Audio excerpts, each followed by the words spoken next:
कोणतीही गोष्ट शिकण्यासाठी ना वयाची मर्यादा नसते, असं का म्हणते ना हे तुम्हाला मी व्हिडिओमध्ये पुढे सांगते. आता ही आहे आपली केक मेकिंग वर्कशॉपची 8वी बॅच आणि हे आपल्या क्लासमध्ये ना एक ताई आले आणि त्यांचं वय 65 वर्ष होतं. फक्त त्यांना ना नवीन नवीन गोष्टी शिकायला आवडतं म्हणूनच त्या केक शिकायला सुद्धा आल्या होत्या आणि त्या ना चॉकलेट सुद्धा बनवतात आणि त्यांनी बनवलेले चॉकलेट त्या माझ्यासाठी घेऊन आले होते. पण मी एवढी वेंदळे आहे ना की त्याचा व्हिडिओज घ्यायला विसरले. आणि बऱ्याच ताईंचा प्रश्न असतो की एका दिवसात केक शिकून होतात का? तर तुम्हाला खरं सांगू का, जेवढे आपले स्टुडंट केक शिकून गेलेत ना ते गेल्यानंतर सुद्धा खूप छान प्रयत्न करते ते केक बनवायचा. आणि जे स्टुडंट घरी जाऊन केक बनवतात ना ते केकचे फोटो ना आपल्या ग्रुपवर शेअर करतात. आणि क्लास नंतर स्टुडंटचा काय रिव्ह्यू आहे ना ते तुम्हीच ऐका. नमस्ते, मेरा नाम शाहाना बाशिंदे है। मुझे केक सीखने का बहुत शौक था मेरी दोनों लड़कियों के। जैसे मैं एक दिन इंस्टाग्राम पर इनका मतलब पेज देखने के बाद, इनको फॉलो अप करने के बाद, इनसे मैसेज ऑन करने के बाद मैंने यहाँ पर 1 डे का वर्कशॉप किया है।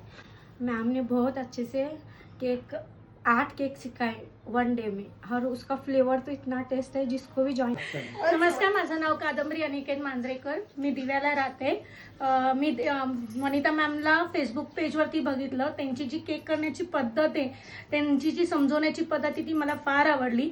म्हणजे अगदी घरगुती लोकांसारखं त्यांनी समजवलंय की टीचर आहे किंवा प्रोफेसर आहे असं काही नाही, प्रोफेशनलिझम नाही। म्हणजे त्यांनी व्यवस्थित 1 to 1 स्टुडंटला एक स्टुडंटला त्यांनी नीट समजवले की कसं करावं, कसं फिनिशिंग करावं। त्यासाठी नाहूरला राहते, मला नवीन नवीन गोष्टी शिकायची खूप आवड आहे, म्हणून खरं वय माझं 65 आहे, तरी पण मला वाटलं की नाही मला यावं म्हणून। आणि इथे आल्यावर आणि ते त्यांचे व्हिडिओ फॉलो करत होते तेव्हाच मला वाटलं की नाही खरोखर इथेच आपण व्यवस्थित शिकू शकतो, आणि त्यामुळे मी इथे आली आणि इथे छान मार्गदर्शन त्यांनी केलं, त्याबद्दल धन्यवाद। थँक्यू।